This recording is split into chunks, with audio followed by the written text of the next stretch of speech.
முதலமைச்சர் மு.க.ஸ்டாலின் தலைமையில் இன்று மாலை 6:30 மணிக்கு காணொலி வாயிலாக திமுக மாவட்ட செயலாளர்கள் கூட்டம் நடைபெறும் என அறிவிக்கப்பட்டுள்ளது. வெல்லும் தமிழ் பெண்கள் என்ற தலைப்பில் வீடு வீடாக சென்று மேற்கொள்ளும் பரப்புரைக்கான ஏற்பாடுகள் குறித்து கலந்தாலோசிக்க உள்ளதாக சொல்லப்படுகிறது.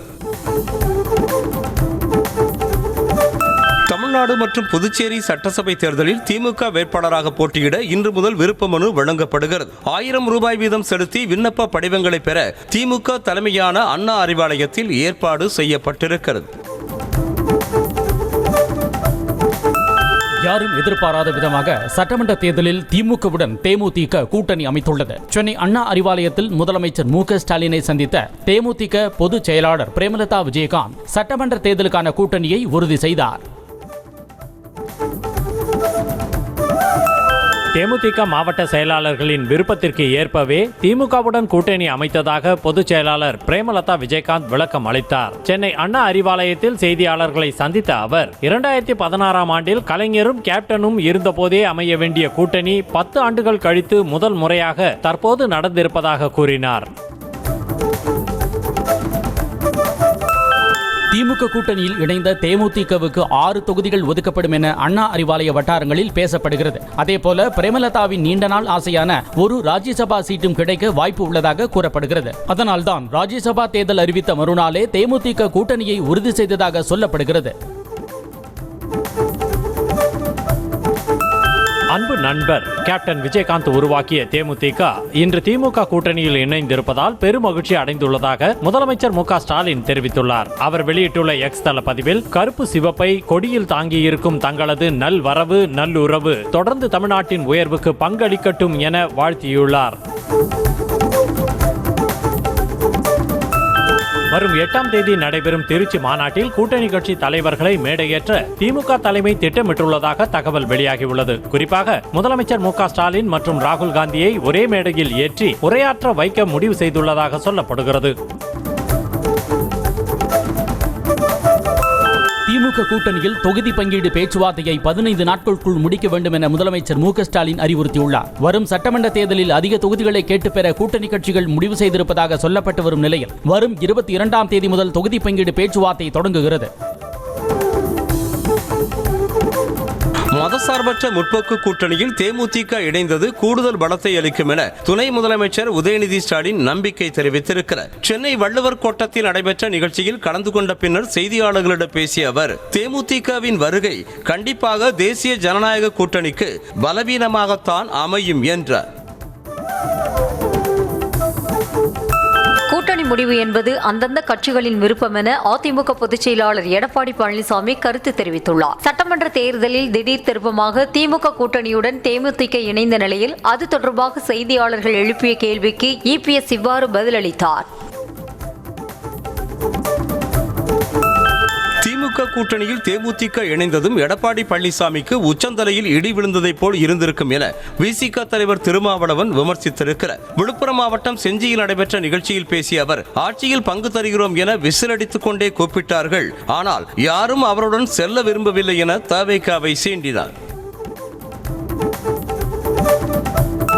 திமுக தேமுதிக கூட்டணியை விஜயகாந்த் தொண்டர்களும் அவரை நேசித்த அனைத்து மக்களும் ஏற்றுக்கொள்ள மாட்டார்கள் என தவேகா நிர்வாகி நிர்மல் குமார் தெரிவித்தார். சென்னை ஆழ்வார்பேட்டையில் செய்தியாளர்களை சந்தித்த அவர் விஜயகாந்த் திமுக போன்ற சமூக விரோத குடும்ப அரசை அகற்ற வேண்டும் என்பதற்காகத்தான் வாழ்நாள் முழுவதும் போராடினார் என்றார். அதிமுக வரலாற்று சாதனைகள் மீது ஏறி சவாரி செய்வதற்கு முதலமைச்சர் ஆசைப்படுவதாக எதிர்க்கட்சித் தலைவர் எடப்பாடி பழனிசாமி காட்டமாக விமர்சித்துள்ளார். ஆட்சிக்கு வந்த பின் எந்த ஒரு உருப்படியான திட்டத்தையும் நிறைவேற்றாமல் அதிமுக கொண்டு வந்த திட்டங்கள் மீது ஸ்டிக்கர் ஒட்டுவதாக சாடிய அவர் தோல்வியடைய வாழ்த்துகள் என பதிவிட்டுள்ளார். மருத்துவ படிப்பில் 7.5% இடஒதுக்கீடு குறித்து வரலாற்று பொய்யை கூசாமல் அமைச்சர் மா சுப்பிரமணியன் பேசி இருப்பதாக இபிஎஸ் கண்டனம் தெரிவித்துள்ளார். விளையாட்டு வீரர்களுக்கான 3% இடஒதுக்கீட்டையும் உயர்த்தி அறிவித்தது தாம்தான் என்ற அவர் இந்த திட்டத்தில் பணி ஆணைகள் கொடுப்பது போல் போட்டோ எடுத்துக்கொண்டது மட்டுமே முதல்வரின் பங்களிப்பு என விமர்சித்தார். திமுக கூட்டணியில் தேமுதிக இணைந்திருப்பது மகிழ்ச்சி அளிப்பதாக காங்கிரஸ் எம்பி மாணிக்கம் தாக்கூர் தெரிவித்திருக்கிறார். விருதுநகர் மாவட்டம் திருத்தங்கல் பகுதியில் செய்தியாளர்களை சந்தித்த அவரிடம் ஸ்டாலினை இந்தியா கூட்டணியின் தலைவராக்க வேண்டும் என மணிசங்கர் தெரிவித்தது தொடர்பாக வினவப்பட்டது. அதற்கு பதிலளித்த அவர், மணிசங்கர் கட்சியில் இல்லாதவர் என்றார். மகளிருக்கு பணத்தை கொடுத்து ஏமாற்றி வாக்குகளை வாங்கிவிடலாம் என நினைப்பவர்களுக்கு பெண்கள் பாடம் புகட்ட வேண்டும் என பாமகவை சேர்ந்த சௌமியா அன்புமணி வலியுறுத்தியிருக்கிறார். வேலூர் மாவட்டம் அணைக்கட்டில் நடைபெற்ற சிங்கப்பெண்ணே எழுந்துவா என்ற தலைப்பிலான கூட்டத்தில் கலந்து கொண்டு உரையாற்றிய அவர், தமிழ்நாட்டில் போதை கலாச்சாரம் அதிகரித்து விட்டதாக குற்றம் சாட்டினார். 2026 சட்டமன்ற தேர்தலில் திமுக கூட்டணியில் மனிதநேய மக்கள் கட்சிக்கு 5 தொகுதிகள் ஒதுக்க வேண்டும் என்றும் ஆட்சி அதிகாரத்தில் பங்கு தேவையில்லை என்றும் அந்த கட்சியின் தலைவர் ஜவாஹிருல்லா தெரிவித்தார். சென்னை பிராட்வேயில் செய்தியாளர்களை சந்தித்த அவர், தேமுதிக கூட்டணிக்குள் வந்திருப்பதை வரவேற்பதாக கூறினார். ஸ்லோவாக் குடியரசின் அதிபர் பீட்டர் பெல்லக்ரினி குடியரசுத் தலைவர் திரௌபதி முர்முவை டெல்லியில் உள்ள குடியரசுத் தலைவர் மாளிகையில் சந்தித்தார். அப்போது கடந்த ஆண்டும் ஏப்ரலில் ஸ்லோவாக்கியாவிற்கு தனது வரலாற்று சிறப்புமிக்க அரசு பயணம் மேற்கொண்டதை திரௌபதி முர்மு அன்புடன் நினைவு கூர்ந்தார். AI உச்சி மாநாட்டில் பங்கேற்றதற்காக ஸ்லோவாக் அதிபர் பெல்லக்ரினிக்கு முர்மு நன்றி தெரிவித்தார். கர்நாடகா உட்பட 22 மாநிலங்கள் மற்றும் யூனியன் பிரதேசங்களின் SIR பணிகள் ஏப்ரல் மாதம் தொடங்கும் என இந்திய தேர்தல் ஆணையம் தெரிவித்திருக்கிறது. அனைத்து மாநில தலைமை தேர்தல் அதிகாரிகளும் ஏப்ரல் மாத தொடக்கத்திற்கு முன்னதாகவே ஆரம்பகட்ட பணிகளை முடிக்குமாறு அறிவுறுத்தப்பட்டுள்ளனர். பிரதமர் நரேந்திர மோடி வரும் 25ஆம் தேதி இஸ்ரேல் செல்ல உள்ள நிலையில் இந்தியா இஸ்ரேல் இடையே ராணுவ ஒத்துழைப்பை மேலும் வலுப்படுத்தும் புரிந்துணர்வு ஒப்பந்தம் கையெழுத்தானது. இதுகுறித்து இஸ்ரேல் ராணுவ அமைச்சகம் வெளியிட்ட அறிக்கையில், இரு நாட்டு ராணுவ நிறுவனங்கள் இடையே கருத்தரங்கு மற்றும் நேரடி சந்திப்புகள் சமீபத்தில் நடைபெற்றதாகவும் அதில் துறை சார்ந்த பல்வேறு புரிந்துணர்வு ஒப்பந்தங்களும் கையெழுத்தானதாகவும் கூறப்பட்டுள்ளது.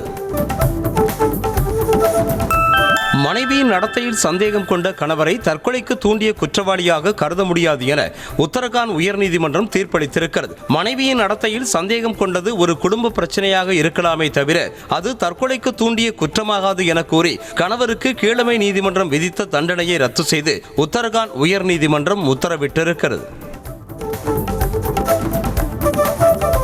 ரயில் பொதுப்பெட்டியில் பயணி ஒருவர் தனது லக்கேஜ் ரேக்கில் காலணிகளை தொங்கவிட்டு கம்பி வழியாக செல்போனை சார்ஜ் செய்த வீடியோ வைரலாகி வருகிறது. அந்த வீடியோவில் மேல் பெர்த்தில் அமர்ந்திருந்த பயணி தனது செல்போனை சார்ஜ் செய்வதற்காக சுவிட்ச் போர்டில் மின் வயரை சொருகி இருப்பதை கண்ட மற்றொரு பயணி அதனை பிடுங்கி தனது சார்ஜரை கொடுத்தவர் அவருடைய அலட்சியத்தை கண்டித்தார். விண்வெளிக்கு மனிதர்களை அனுப்பும் இஸ்ரோவின் ககன்யான் திட்ட விண்கலத்தில் பயன்படுத்தப்படும் பாராசூட் சோதனை வெற்றி பெற்றது. ரயில் டிராக் ராக்கெட் ஸ்லெட் அமைப்பில் நடைபெற்ற சோதனையில் விண்கல மாதிரியின் வேகத்தை பாராசூட் கட்டுப்படுத்தியது. மூத்த அரசியல் தலைவரான பண்ருட்டி ராமச்சந்திரன் எம்ஜிஆர் அதிமுக என்ற புதிய அமைப்பை தொடங்கி இருக்கிறார். அதிமுகவில் இருந்து OPS நீக்கப்பட்ட பின்னர் அவருக்கு பக்கபலமாக இருந்து வந்த ராமச்சந்திரன் கூட்டணி தொடர்பான அவரது நிலைப்பாட்டை அறிவிக்காததால் அவரிடமிருந்து பிரிந்து தனி அமைப்பை தொடங்கி இருக்கிறார். மேலும் அரசியலில் OPSஇன் அத்தியாயம் முடிந்து விட்டதாக தடாலடியாக தெரிவித்திருக்கிறார். விஜய் 15% விழுக்காடு வாக்கு வாங்கும்போது அது திமுக கூட்டணி எளிதாக வெற்றி பெற உதவும் என மதிமுக முதன்மை செயலாளர் துரை வைகோ தெரிவித்துள்ளார். தூத்துக்குடியில் செய்தியாளர்களை சந்தித்த அவர், தற்போதைய ஆட்சிக்கு எதிரான மனநிலை விஜயின் வாக்காக பிளவுபடும் என்றார். திமுக மக்களவை உறுப்பினர் தங்க தமிழ்ச்செல்வன் மீது 2019ஆம் ஆண்டு பதியப்பட்ட தேர்தல் விதிமீறல் வழக்கை ரத்து செய்து சென்னை உயர்நீதிமன்றம் உத்தரவிட்டுள்ளது. 2019ஆம் ஆண்டு இடைத்தேர்தல் நடந்தபோது தேர்தல் நடத்தை விதிகளை மீறி 15 பேருடன் வேட்புமனு தாக்கல் செய்ய சென்றதாக தங்க தமிழ்ச்செல்வன் உள்ளிட்ட 15 பேருக்கு எதிராக வழக்கு பதிவு செய்யப்பட்டது. அண்ணா பல்கலைக்கழக மாணவி பாலியல் வன்கொடுமை சம்பவத்தை கண்டித்து அனுமதியின்றி போராட்டத்தில் ஈடுபட்ட அதிமுக MP CV சண்முகத்துக்கு எதிராக பதிவு செய்யப்பட்ட வழக்கை ரத்து செய்து சென்னை உயர்நீதிமன்றம் உத்தரவிட்டுள்ளது. ஜனநாயக ரீதியில் போராட்டத்தில் ஈடுபடுவதை சட்டவிரோதமாக கூடுவதாக கருத முடியாது என கூறி நீதிபதி வழக்கை ரத்து செய்தார். தமிழ்நாட்டில் பள்ளி கல்வித்துறையால் நடத்தப்படும் அரசு மாதிரி பள்ளிகளில் படித்த 448 மாணவர்கள் JEE முதன்மை தேர்வில் தேர்ச்சி பெற்றதாக பள்ளி கல்வித்துறையின் அரசு கூடுதல் தலைமைச் செயலாளர் சந்திரமோகன் தெரிவித்தார். மத்திய அரசின் கல்வி நிறுவனங்களில் சேர்வதற்கான JEE முதன்மை தேர்வு முடிவுகள் பிப்ரவரி 16ஆம் தேதி தேசிய தேர்வு முகமை வெளியிட்டது. சென்னை ECRல் நடைபெற்ற நடிகர் மீசை ராஜேந்திரன் இல்ல திருமண விழாவில் முதலமைச்சர் மு க ஸ்டாலின் பங்கேற்று மணமக்களை வாழ்த்தினார். திருமண விழாவிற்கு வருகை தந்த முதலமைச்சரை மீசை ராஜேந்திரன் மற்றும் அவரது குடும்பத்தினர் வரவேற்றனர். புதுச்சேரி வீராம்பட்டினத்தில் உரிமமின்றி இயக்கப்பட்ட படகில் பயணித்த பெண் ராட்சத அலையில் சிக்கி உயிரிழந்த சம்பவம் பெரும் அதிர்ச்சியை ஏற்படுத்தி இருக்கிறது. பெங்களூருவைச் சேர்ந்த விஜய் தனது குடும்பத்தாரோடு புதுச்சேரிக்கு சுற்றுலா வந்திருந்த நிலையில் வீராம்பட்டினம் கடற்பகுதியில் படகு சவாரி போனபோது படகு கவிழ்ந்தது. இதில் சோனியா என்பவர் உயிரிழந்தார். ஹைதராபாத்தில் கர்ப்பமாக இருந்த முன்னாள் மனைவியை கூர்மையான ஆயுதங்களால் குத்தியும் பூந்தொட்டியால் அடித்தும் நபர் கொலை செய்த சம்பவம் நடந்திருக்கிறது. கனடாவில் வேலை பார்த்து வந்த மகேஷ் என்பவருக்கும் சுனிதாவுக்கும் திருமணமாகி கடந்த 2024ஆம் ஆண்டு விவாகரத்து ஆன நிலையில் அவர் மீது சுனிதா வன்கொடுமை புகார் அளித்தார். இதனால் மீண்டும் மகேஷால் வெளிநாட்டுக்கு செல்ல முடியாமல் போனதால் சுனிதாவை கொலை செய்தார். தமிழ்நாட்டில் மாநில பாடத்திட்டத்தில் பொதுத் தேர்வு எழுதும் 10ஆம் வகுப்பு மாணவர்களுக்கான செய்முறை தேர்வு பிப்ரவரி 23ஆம் தேதி முதல் தொடங்குவதாக அறிவிக்கப்பட்டுள்ளது. பிப்ரவரி 28ஆம் தேதி வரை தேர்வு நடைபெற உள்ள நிலையில் அதற்கான பணிகளை தீவிரமாக மேற்கொள்ள வேண்டும் என அரசு தேர்வுத்துறை இயக்குநரகம் மாவட்ட முதன்மை கல்வி அலுவலர்களுக்கு அறிவுறுத்தியிருக்கிறது. தமிழ்நாட்டில் 10, 12ஆம் வகுப்பு பொதுத் தேர்வில் மாற்றுத்திறனாளி மாணவர்களுக்கு ஆசிரியர்களே தேர்வு எழுத்தர்களாக நியமனம் செய்யப்படுவதாக தமிழ்நாடு அரசு உத்தரவிட்டுள்ளது. முதலில் கல்லூரி மாணவர்கள் அல்லது இல்லம் தேடி கல்வி தன்னார்வலர்களை எழுத்தர்களாக நியமிக்க ஆலோசிக்கப்பட்ட நிலையில் கடந்த ஆண்டைப் போலவே ஆசிரியர்களே எழுத்தர்களாக நியமிக்கப்படுவர் என தெளிவுபடுத்தப்பட்டுள்ளது. நெல்லை மாவட்டம் பாளையங்கோட்டையில் தனியார் மினி பேருந்து ஓட்டுநர் கும்பலாக சென்று மற்றொரு மினி பேருந்து நடத்துனரை தாக்கிய சம்பவம் பரபரப்பை ஏற்படுத்தியுள்ளது. இசக்கி ராஜா அனுமதிக்கப்படாத தடத்தில் தனியார் மினி பேருந்தை இயக்கியதை எதிர்த்து கேட்ட மற்றொரு பேருந்து நடத்துனரை ஆள் வைத்து தாக்கியதாக கூறப்படுகிறது. புதுக்கோட்டை மாவட்டம் கிள்ளுக்கோட்டை அருகே புதிதாக அமையவுள்ள கல்குவாரிக்கு எதிர்ப்பு தெரிவித்து பெட்ரோல் டீசல் கேன்களோடு மக்கள் போராட்டத்தில் ஈடுபட்டனர். புதிதாக கல்குவாரி அமைப்பதற்கு அரசு அனுமதி வழங்கியதை அடுத்து கருத்து கேட்பு கூட்டத்தில் மக்கள் எதிர்ப்பு தெரிவித்த நிலையில் காவல்துறையினர் கல்குவாரிக்கு ஆதரவாக பேசியதாக கூறப்படுகிறது. கோவையில் தனியார் மருத்துவமனை செவிலியர் மர்மமான முறையில் உயிரிழந்த நிலையில் உரிய விசாரணை நடத்தி சட்ட நடவடிக்கை எடுக்க வேண்டும் என பெற்றோர் கோரிக்கை விடுத்துள்ளனர். மருத்துவமனையில் பணிபுரியும் ஓட்டுநர் மற்றும் HR தொடர்ந்து பாலியல் தொல்லை அளித்து வந்ததாக மகள் தெரிவிப்பதாக பெண்ணின் தாய் புகார் தெரிவித்தார். நாமக்கல் மாவட்டம் அத்தப்பம்பட்டியில் ஏரியில் ஆதிக்கம் செலுத்தும் நபர்கள் மீது புகார் கூறிய 10 பேரின் குடும்பங்களை ஊரை விட்டு ஒதுக்கி வைத்துள்ளதாக புகார் எழுந்துள்ளது. சிக்கிடிச்சிபாளையம் ஏரியில் ஆதிக்கம் செலுத்தும் 5 பேர் கொண்ட குழு ஏரியில் மீன்பிடிக்க ஏலம் விடாமல் தன்னிச்சையாக செயல்படுவதாக கூறி 10 பேர் சேர்ந்து ஆட்சியரிடம் மனு அளித்திருந்தனர். திருநெல்வேலி மனோன்மணியம் சுந்தரனார் பல்கலைக்கழக உறுப்பு கல்லூரிகளை அரசுடைமையாக்க வேண்டும் என்பதை வலியுறுத்தி மாணவ மாணவிகள் பல்கலைக்கழகத்தை முற்றுகையிட்டு போராட்டத்தில் ஈடுபட்டனர். 4 கல்லூரிகள் மட்டும் அரசுடைமையாக்கப்பட்டு 6 கல்லூரிகள் அரசுடைமையாக்கப்படாததால் போதுமான நிதி ஒதுக்கப்படாமல் இருப்பதாக குற்றம் சாட்டினர். தருமபுரி புதிய பேருந்து நிலைய வழித்தடத்தில் மக்களிடம் கட்டாயப்படுத்தி அடாவடி கட்டணம் வசூலித்த 13 ஆட்டோக்களை பறிமுதல் செய்த வட்டார போக்குவரத்து துறை அலுவலர்கள் 2,60,000 ரூபாய் அபராதம் விதித்தனர். ஷேர் ஆட்டோ ஓட்டுநர்கள் அதிக கட்டணம் வசூல் செய்வதாக தொடர்ந்து புகார்கள் வந்ததை அடுத்து அலுவலர்கள் நடவடிக்கை எடுத்தனர். திருநெல்வேலி மாவட்டம் வடக்கன்குளம் அருகே வீட்டில் வைத்திருந்த 20 சவரன் நகையை திருடிய 2 கைது செய்த போலீசார் நீதிமன்றத்தில் ஆஜர்படுத்தி சிறையில் அடைத்தனர். கடந்த 2025ஆம் ஆண்டு பிப்ரவரி மாதம் வீட்டில் நகை காணாமல் போனதாக வெங்கடேஷ் என்பவர் புகார் அளித்த நிலையில் அவரது உறவினர் அனிதா மற்றும் நகையை விற்க உதவிய சேகரை போலீசார் கைது செய்தனர். திண்டுக்கல் மாவட்டம் கொடைக்கானல் அருகே கையில் பட்டாக்கத்தி வைத்துக் கொண்டு சமூக வலைதளத்தில் வீடியோ பதிவிட்ட இளைஞரை போலீசார் கைது செய்தனர். பூம்பாறையைச் சேர்ந்த செல்வகுமாரை கைது செய்த போலீசார் அவனிடமிருந்து பட்டாக்கத்தி, மோட்டார் சைக்கிள் உள்ளிட்டவற்றை பறிமுதல் செய்தனர். சேலம் மாவட்டம் ஓமலூர் அருகே எருதாட்ட நிகழ்ச்சியில் மாடு முட்டி இளைஞர் உயிரிழந்த சம்பவம் சோகத்தை ஏற்படுத்தி இருக்கிறது. பாலக்குட்டப்பட்டியில் திடலில் 50க்கும் மேற்பட்ட காளை மாடுகள் அவிழ்த்துவிட்டு எருதாட்ட நிகழ்ச்சி நடைபெற்றது. இந்த போட்டியில் பங்கேற்ற செந்தில்குமார் 2 மாடுகளுக்கு நடுவே சிக்கி மாடுகள் முட்டியதில் உயிரிழந்தார். நீலகிரி மாவட்டம் கோத்தகிரி அருகே கொணவக்கரை சுற்றுவட்டார பகுதிகளில் கரடி உலா வருவதால் அப்பகுதி மக்கள் அச்சத்தில் உறைந்துள்ளனர். உலாவரும் ஒற்றை கரடியை வனத்துறையினர் கூண்டு வைத்து பிடிக்க நடவடிக்கை எடுக்க வேண்டும் என அப்பகுதியினர் கோரிக்கை விடுத்துள்ளனர்.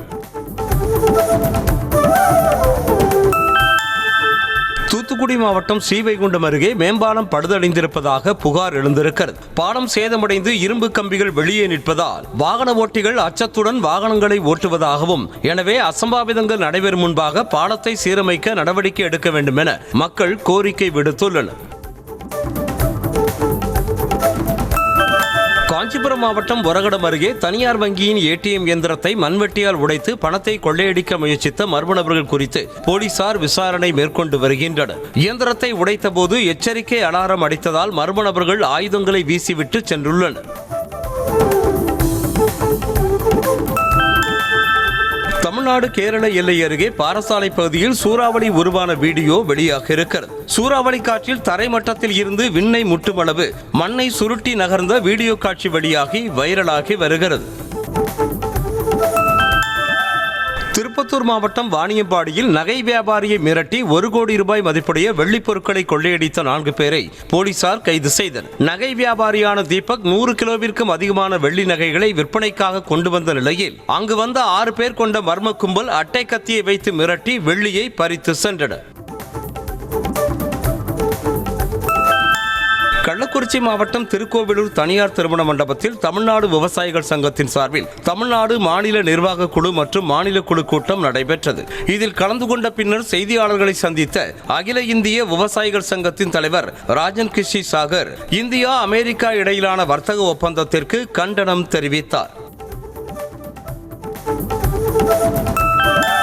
மயிலாடுதுறை மாவட்டம் சீர்காழி அருகே வெள்ளக்குளம் பகுதியில் காரில் வெளிமாநில மது பாட்டில்களை கடத்தி வந்த இளைஞரை கைது செய்த போலீசார் கார் மற்றும் அதில் இருந்த 480 மது பாட்டில்களை பறிமுதல் செய்தனர். விழா ஒன்றிற்காக வெளிமாநிலத்தில் இருந்து சட்டவிரோதமாக இந்த மதுபான பாட்டில்கள் கடத்தி வரப்பட்டதாக கூறப்படுகிறது.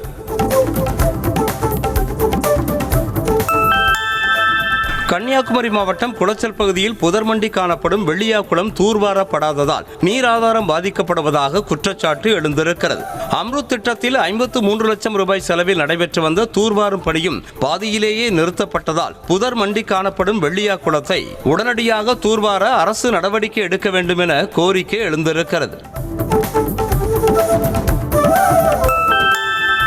தூத்துக்குடி மாவட்டம் கயத்தாறு அருகே தீப்பெட்டி ஆலையில் ஏற்பட்ட தீ விபத்தில் சிக்கி 4 பெண்கள் காயமடைந்தனர். தினேஷ்குமார் என்பவருக்கு சொந்தமான கடுகுமலையில் உள்ள தீப்பெட்டி ஆலையில் திடீரென ஏற்பட்ட தீ விபத்தில் 3 லட்சம் ரூபாய் மதிப்புடைய தீக்குச்சிகள் எரிந்து சாம்பலாகின.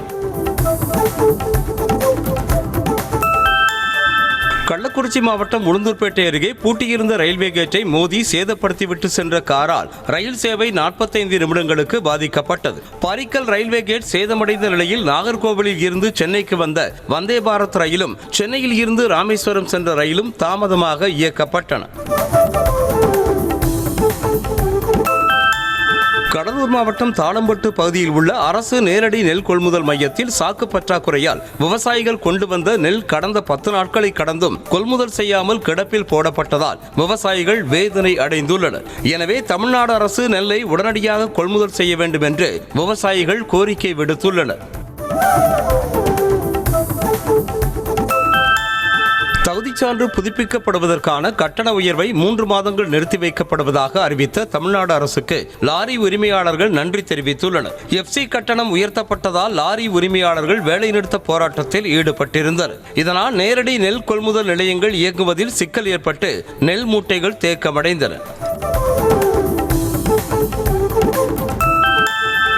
திருப்பூர் மாவட்டம் காங்கேயம் அருகே பேருந்து நிறுத்தத்தில் இறக்கிவிடாமல் பெண்களிடம் அத்துமீறி நடந்து கொண்டதாக ஓட்டுநர் மற்றும் தற்காலிக நடத்துனர் பணியிடை நீக்கம் செய்யப்பட்டுள்ளனர். திருப்பூரில் இருந்து காங்கேயம் நோக்கி வந்த 16 எண் கொண்ட அரசு பேருந்தில் ஹாஸ்டல் ஸ்டாப் பேருந்து நிறுத்தத்தில் பெண்கள் ஏறினர். அப்போது 2 ஸ்டாப் தானே நடந்து செல்ல முடியாதா என கூறி ஊழியர்கள் தகராறு செய்தனர்.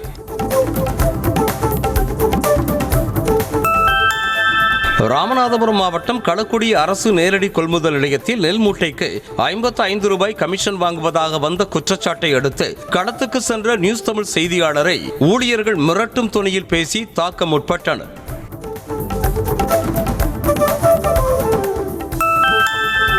இலங்கையில் தாயகத்திற்கு திரும்ப முடியாமல் தவித்த ராமநாதபுரத்தைச் சேர்ந்த மீனவர்கள் நியூஸ் தமிழ் செய்தி எதிரொலியால் சொந்த நாட்டிற்கு வந்தடைந்தனர். எல்லை தாண்டி மீன்பிடித்ததாக கைது செய்யப்பட்ட மீனவர்கள் 11 பேரை கடந்த 3ஆம் தேதி இலங்கை நீதிமன்றம் விடுவித்தது. இந்த நிலையில் 10 நாட்களுக்கு மேலாக சொந்த நாட்டிற்கு திரும்ப முடியாமல் மீனவர்கள் அவதிப்பட்டனர்.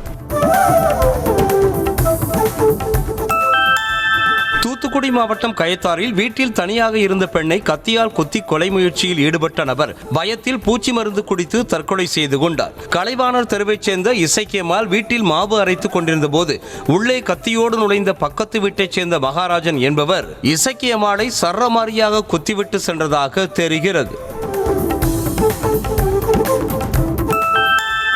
ராமநாதபுரம் மாவட்டம் முதுகுளத்தூர் அருகே அண்ணாநகர் கிராமத்திற்கு முறையாக குடிநீர் மற்றும் அடிப்படை வசதிகள் ஏதும் வழங்கவில்லை என புகார் எழுந்திருக்கிறது. ஜல்ஜீவன் திட்டத்தின் கீழ் ஒவ்வொரு வீட்டிற்கும் குடிநீர் குழாய் இணைப்பு வழங்கப்பட்டிருக்கும் நிலையில் அது வெறும் காட்சி பொருளாகவே உள்ளதாக அப்பகுதி மக்கள் குற்றம் சாட்டியுள்ளனர். கள்ளக்குறிச்சி மாவட்டம் மலைக்கோட்டாமலம் கிராமத்தில் செங்கல் சூளையில் வேலைக்கு சென்ற சிறுமி கடத்தி செல்லப்பட்டது குறித்து நடவடிக்கை எடுக்க குடும்பத்தினர் கோரிக்கை விடுத்துள்ளனர். வானவரெட்டி கிராமத்தைச் சேர்ந்த சுப்பிரமணி குடும்பத்தினர் சுரேஷுக்கு சொந்தமான சூளையில் பணியாற்றிய நிலையில் சுப்பிரமணியின் 15 வயது மகளை விஜி என்பவர் கடத்தி சென்றதாக கூறப்படுகிறது. திருவண்ணாமலை மாவட்டம் ஆரணி அருகே மனைவியை தவறாக பேசிய நண்பனை மது போதையில் பியர் பாட்டிலால் கொலை செய்த இளைஞரை போலீசார் கைது செய்தனர். காட்டுக்காநல்லூரைச் சேர்ந்த சக்திகுமாரின் மனைவியை பற்றி சந்தோஷ் என்பவர் அவதூறாக பேசியதாக தெரிகிறது. இதில் சந்தோஷ் கொல்லப்பட்ட நிலையில் உடந்தையாக இருந்த அஜயும் கைது செய்யப்பட்டார். கடலூர் மாவட்டம் பொன்னேரி அருகே அரசு பேருந்தும் இருசக்கர வாகனமும் நேருக்கு நேர் மோதிக்கொண்ட விபத்தில் ஒருவர் உயிரிழந்தார். கிளிமங்கலத்தைச் சேர்ந்த கருப்புசாமி பணியை முடித்துவிட்டு வீடு திரும்பிய போது பேருந்து விபத்தில் சிக்கி உடல் நசுங்கி உயிரிழந்தார். சேலம் மாவட்டம் கங்கவல்லி அருகே மகள் தூக்கிட்டு தற்கொலை செய்து கொண்ட சம்பவத்தில் சந்தேகம் இருப்பதாக பெற்றோர் புகார் அளித்த நிலையில் போலீசார் விசாரணை மேற்கொண்டுள்ளனர். மீனவர் தெரு பகுதியில் தனது 2 குழந்தைகளோடு வசித்த சபரி சத்யா தம்பதியிடையே பிரச்சனை ஏற்பட்ட நிலையில் இரவு கணவன் உறங்கிய பிறகு சத்யா தூக்கிட்டு தற்கொலை செய்து கொண்டதாக கூறப்படுகிறது.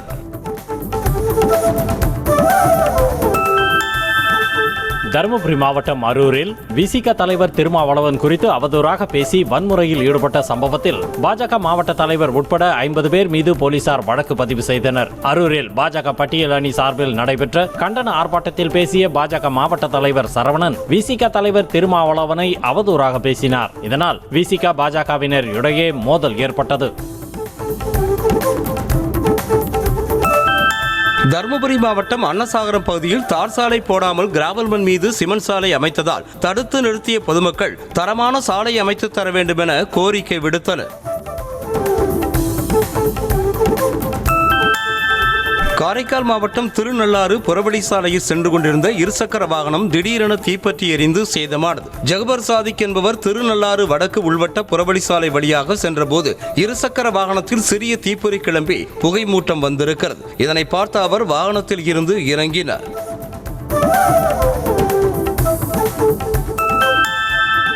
வாலாஜாபேட்டை நகரத்தில் உள்ள அத்தியாவசிய பிரச்சினைகள் அனைத்திற்கும் அதிமுக ஆட்சி அமைந்தவுடன் தீர்வு காணப்படும் என ராணிப்பேட்டை மேற்கு மாவட்ட செயலாளர் SM சுகுமார் உறுதியளித்தார். வாலாஜாபேட்டை 14வது வார்டு பகுதியில் நடந்த தெருமுனை பிரச்சார கூட்டத்தில் பேசிய அவர் அதிமுக ஆட்சி காலத்தில் கொண்டுவரப்பட்ட திட்டங்களை எடுத்துரைத்து வாக்கு சேகரித்தார்.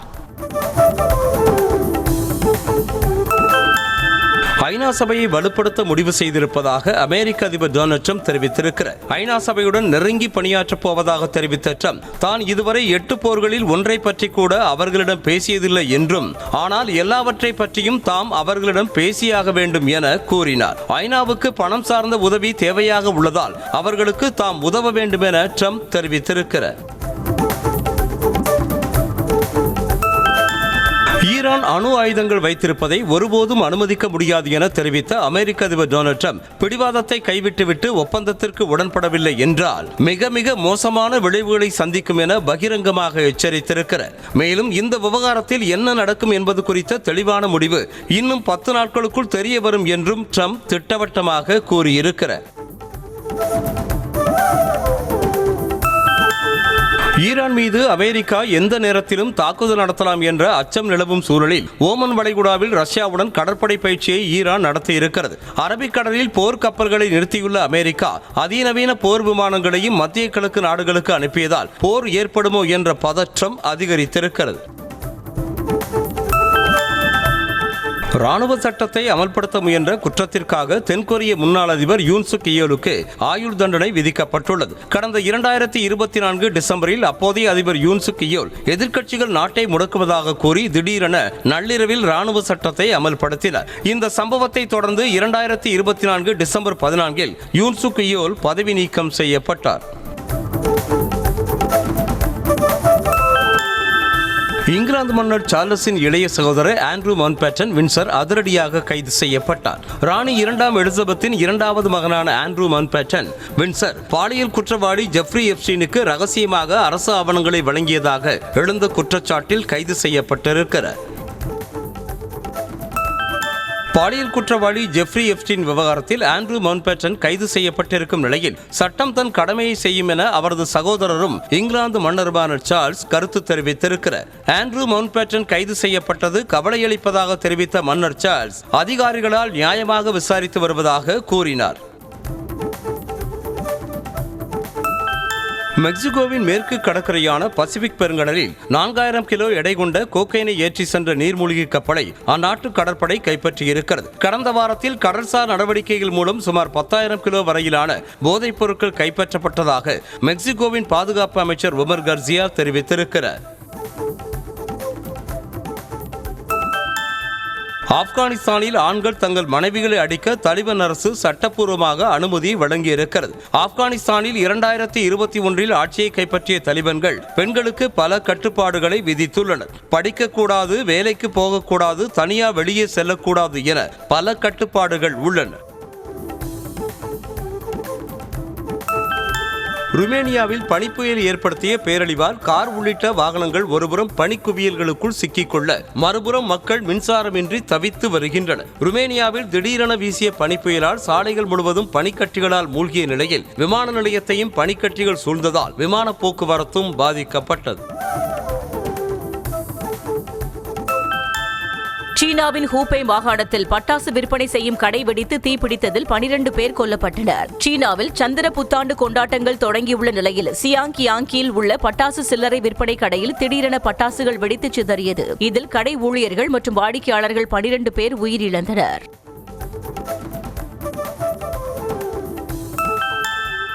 இந்தோனேஷியாவின் மேற்கு சுமத்ரா தீவில் உள்ள மராபி எரிமலை வெடித்து சிதறியதால் திடீர் நிலநடுக்கம் ஏற்பட்டது. எரிமலை சாம்பல் வெடித்து விண்ணை முட்டும் அளவுக்கு சிதறியதால் அதனை சுற்றி 3 கிலோமீட்டர் அளவுக்கு பொதுமக்கள் செல்ல தடை விதிக்கப்பட்டுள்ளது.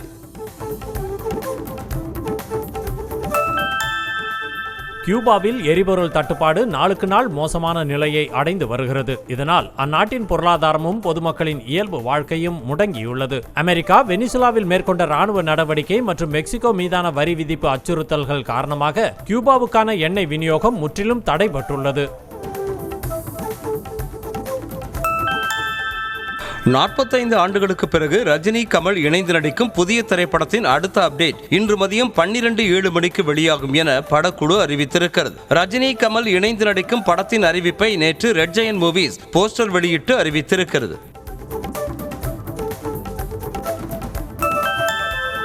கீத்து ஜித்து மோகன்தாஸ் இயக்கத்தில் யஷ் நடிப்பில் உருவாகியிருக்கும் டாக்ஸி திரைப்படத்தின் புதிய டீசர் இன்று வெளியாக உள்ளதாக படக்குழு அறிவித்திருக்கிறது. நயன்தாரா, ஹீமா குரேஷி, கியாரா அத்வானி என மிகப்பெரிய நட்சத்திர பட்டாளமே நடித்திருக்கும் இத்திரைப்படம் மார்ச் 19ஆம் தேதி வெளியாக உள்ள நிலையில் படத்தின் இரண்டாவது டீசரை காண ரசிகர்கள் மிகுந்த ஆர்வ மிகுதியில் உள்ளனர்.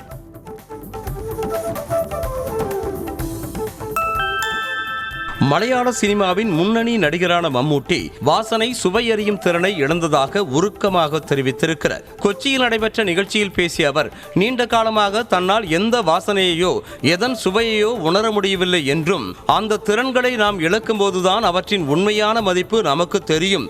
இப்போது மெதுவாக அதில் இருந்து மீண்டு வருகிறேன் என கூறினார்.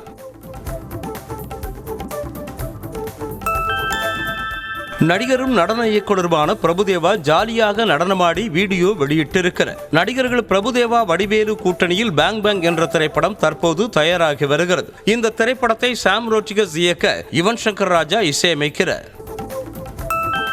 சிவகார்த்திகேயன் தயாரிப்பில் ராதிகா நடித்துள்ள தாய்க்கிழவி திரைப்படத்தின் ஸ்கிரிப்ட் டு ஸ்கிரீன் வீடியோ வெளியிடப்பட்டுள்ளது. இந்த வீடியோவில் திரைப்படம் தொடக்கம் முதல் ரிலீஸ் வரையிலான பணிகளின் போது எடுக்கப்பட்ட காட்சிகள் இடம்பெற்றுள்ளன. இந்த திரைப்படத்தின் வெளியீட்டிற்கான பணிகள் விறுவிறுப்பாக நடைபெற்று வருகின்றன. துபாய் சர்வதேச ஓபன் டென்னிஸ் தொடரில் அமெரிக்காவின் கோகோ கப், ஜெசிகா பெகுலா அரையிறுதி சுற்றுக்கு தகுதி பெற்றனர். பெண்கள் ஒற்றையர் பிரிவின் காலிறுதி சுற்றில் அமெரிக்காவின் ஜெசிகா பெகுலா டென்மார்க்கின் கிளாரா டாவ்சனை 6-3, 2-6, 6-4 என்ற செட் கணக்கில் வென்றார். மற்றொரு போட்டியில் அமெரிக்காவின் கோகோ கப் 6-0, 6-2 என்ற செட் கணக்கில் பிலிப்பைன்ஸின் அலெக்சாண்ட்ரா ஈலாவை வீழ்த்தினார். ராணிப்பேட்டை மாவட்டம் வாலாஜாப்பேட்டையில் அமைந்துள்ள நவாப் ஜாமியா மஸ்ஜித் பெரிய மசூதியில் முதல் நாள் நோன்பு திறக்கப்பட்டது. மாலை 6 மணி வரை உணவு, தண்ணீர் எதுவும் உட்கொள்ளாமல் விரதமிருந்த இஸ்லாமியர்கள் தொழுகையில் ஈடுபட்டனர். பின்னர் நோன்பு கஞ்சி, பேரிச்சம்பழம், பழ வகைகள் உள்ளிட்டவை வழங்கப்பட்டன.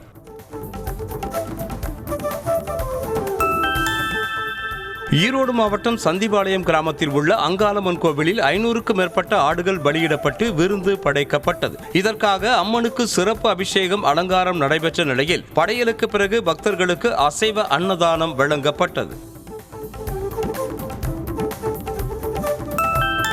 நடிகை த்ரிஷா திருப்பதி ஏழுமலையான் கோயிலில் சாமி தரிசனம் செய்த புகைப்படங்களை தனது இன்ஸ்டாகிராம் பக்கத்தில் பகிர்ந்திருக்கிறார். மூச்சு ஆலயத்திற்கு வெளியே பக்தர்கள் நடிகை த்ரிஷாவுடன் செல்ஃபி எடுத்து மகிழ்ந்தனர்.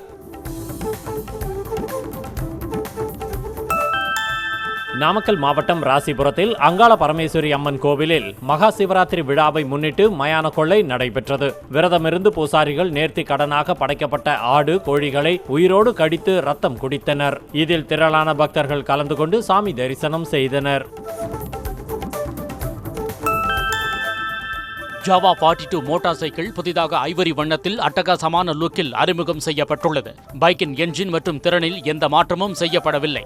இருப்பினும் பைக்கின் விலை மட்டும் 2000 ரூபாய் உயர்த்தப்பட்டு 1,85,000 ரூபாய்க்கு விற்பனை செய்யப்படுகிறது.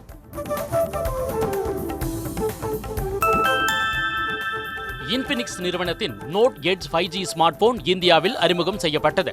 MediaTek Dimensity 7100 chipset, 6500 mAh battery மற்றும் 45 வாட் ஃபாஸ்ட் சார்ஜிங் சப்போர்ட் வழங்கப்படுகிறது. இந்தியாவில் போனின் ஆரம்ப விலை 21,999 ரூபாய் என நிர்ணயம் செய்யப்பட்டுள்ளது.